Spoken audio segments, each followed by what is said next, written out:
This is Lauren Fogelman at ExpertSportsPerformance.com, working with highly driven, motivated athletes on having more focus, confidence, the ability to effectively deal with distractions when competing for consistent high performance. Today's topic is the 7 pitfalls that trigger an athlete's performance slump. Are you a win-or-lose type of person? Either you're doing something to the extreme or you're not doing it whatsoever. It's so easy for us to do more of the training that we really enjoy and that we get results with over and over and over again, and put the things that are a little bit tougher, take more effort on a back burner, not wanting to give as much attention to them. That's what happened when I first met Adam, a triathlete. He's been training on a daily basis for a couple years now, and he was really, really proud of having not missed a day of training whatsoever.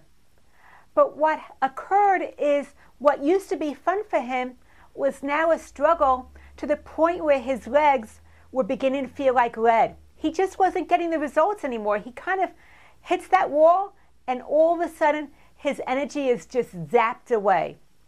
So we found some red flags, and I want to go through all the red flags that might be putting you into a slump and actually keeping you there and not even realizing that it's going on because it's just below the surface.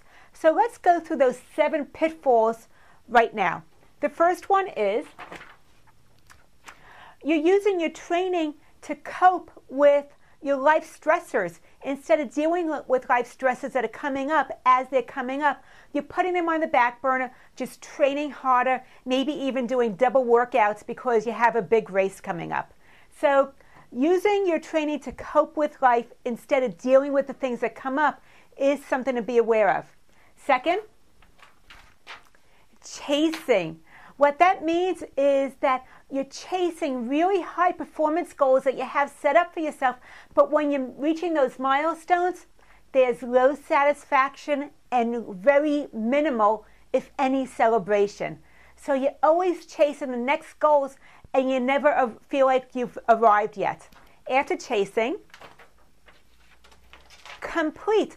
No matter what the conditions are for the day, whether it's terrible weather outside or what you have going on for the rest of your schedule, you have to complete your training regimen for the day no matter what. There's no give and take or flexibility whatsoever. It's a very rigid way of looking at your training schedule. After complete, continue.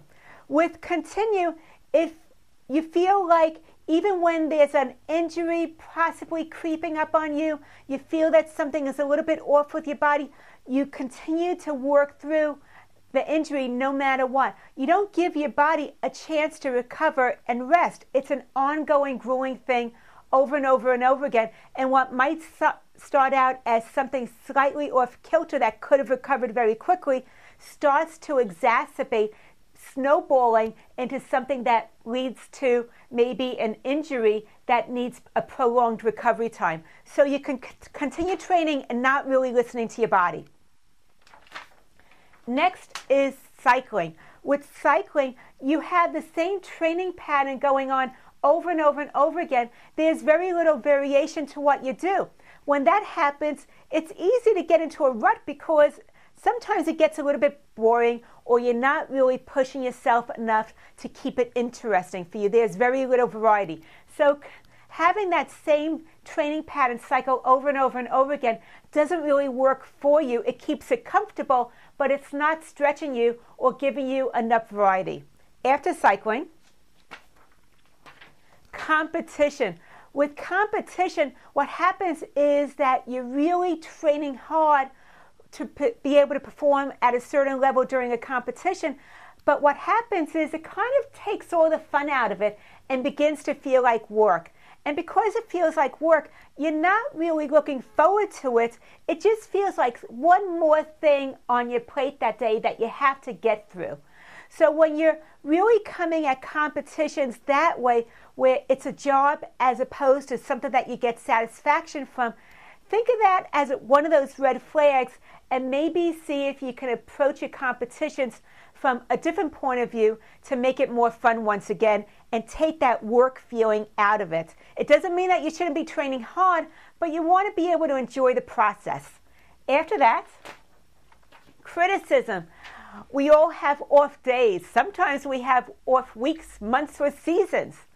And that's what was going on for Adam too, is that his whole season was a little bit off, and he just couldn't be able to push his way through that.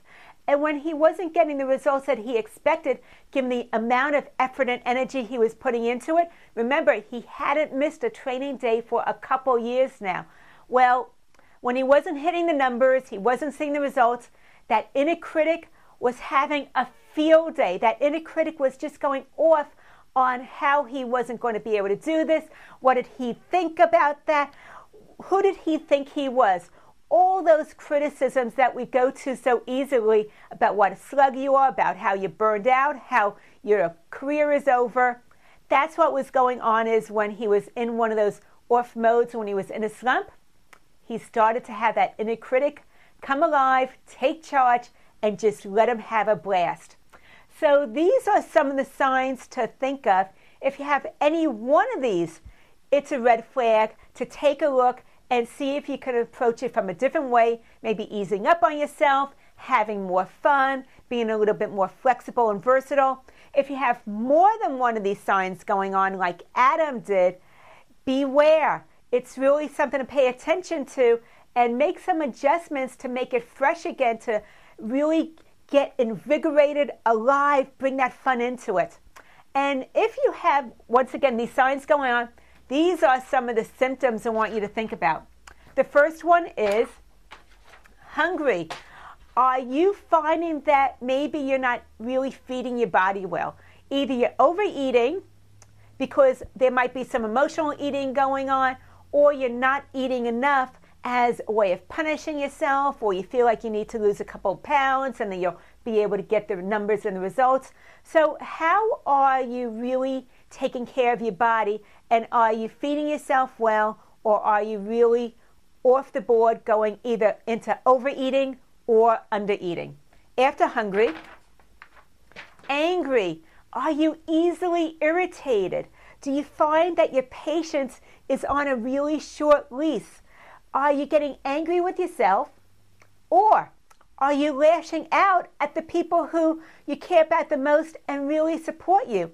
So what's happening with that anger? Because anger is a subtle sign, and maybe it's not so subtle for you, but it's really a sign that something else is going on. After angry,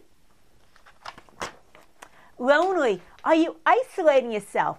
Do you feel that nobody really gets you, nobody understands? Or maybe you've taken your training to such an extreme that you've really no time for the people in your life anymore. You've just kind of pushed them away and shut them out.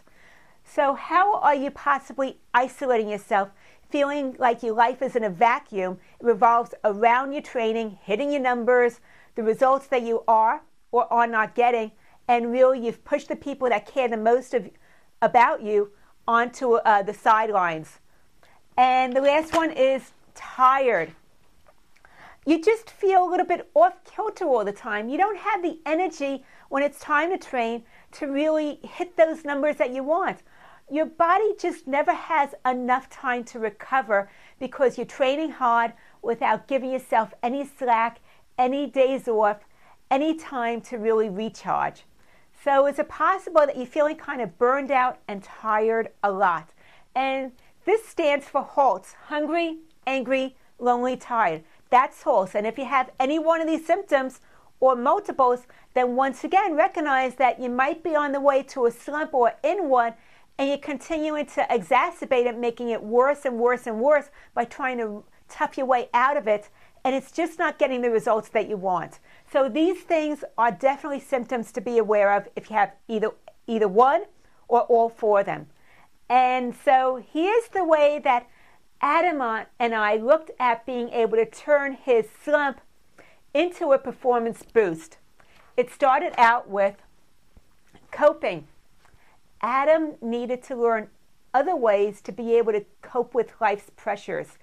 other ways to manage his stress, to be able to understand when a problem comes up. It takes a lot less energy and effort to deal with it when it's small than to put it on a back burner, and then it goes into something really big that takes a lot more time, effort, and energy. So being able to learn how to cope with things and deal with them when problems first arise, as opposed to putting them aside, hoping that they go away, but they actually snowball into something much bigger. After coping, Adam needed to learn to connect with his emotions. When something was going on and it brought up an emotion for him, maybe it was about not feeling like he deserved something, frustration, anger, and even joy and happiness were deserving. Whatever the emotions were, he needed to begin to build and strengthen his emotional vocabulary, understand how the emotions triggered a feeling within his body, and to be able to just recognize and acknowledge it. He didn't necessarily have to do anything about it. He just needed to acknowledge the emotion and what was going on and how it felt, and then it actually it brought some relief for him. So think about that for yourself. How are you avoiding having any emotions? You just want to be a training machine, a performance machine, but it's not really working for you. So acknowledging the emotions, feeling it in your body, recognizing it, is half the battle right there. Building that emotional vocabulary to really help connect with what he was feeling, what was going on with his body. After that, the last one is care. It has to do with self-care. Self-care meant listening to when he was hungry and eating on a regular schedule to avoid the highs and lows, because that's just better for your body as far as maintaining that balance. After that, if he was feeling a little irritable, being able to find ways to take the pressure off. Training might be one of them, but it's not the only way to take the pressure off. After that, how is he possibly lonely and isolating himself? And finding people that he can connect to, spend some time with, expand his horizons, give him that variety in his day from just being connected to other people, going beyond just himself, and realizing that those connections are really powerful. And finally, the self-care part has to do with tired. If you're not sleeping enough, you're not going to be able to train your best, get the most out of what you're capable of doing, hitting your highest potential. Getting enough sleep is so important, and we tend to ignore sleep or cheat ourselves of sleep. But when you really get your prime time of sleep, whether it's 7, 8, or 9 hours, you're going to function so much better. You're going to be able to get so much more out of your training than you would if you're really shortening and cheating yourself out of the necessary sleep. So doing these 3 things really helped Adam to turn it around. And what he found is it wasn't about just toughing it out, white-knuckling his way through his training program. It was about training smarter, being more assertive with his training program, and that gave him results that he didn't even realize that he could turn around so easily by paying more attention to his body, the signals that were going on, and every now and then giving himself some slack. So think about yourself. How are you maybe experiencing one of these signs or more of them? What are some of the symptoms that are going on for yourself? And if you were able to look at how you coped with life stressors, how you really connected with your emotions and allow yourself to have the full range of emotions, and how you might be able to improve self-care, how would that turn things around for you? So I'd like you to think of one way that you might be able to take one of these solutions, bring it into your training program, give yourself a little bit of slack when you need it, allowing your body to reboost and recharge, and you're going to see a difference because it's going to start to bring the fun back into your training program. And when it's fun, you're going to get such better results. I look forward to hearing your comments. Please post a comment as to what you took away from today's training. I'd love to hear a tip that maybe works for you. If you're interested in knowing about the 7 mistakes even the best athletes make, go to my website, expertsportsperformance.com. Go ahead and put your name and email address in the boxes. You'll immediately get that free report. I look forward to hearing from you soon. My goal is to teach athletes how to stay cool in the heat of the moment. Lauren Fogelman, ExpertSportsPerformance.com.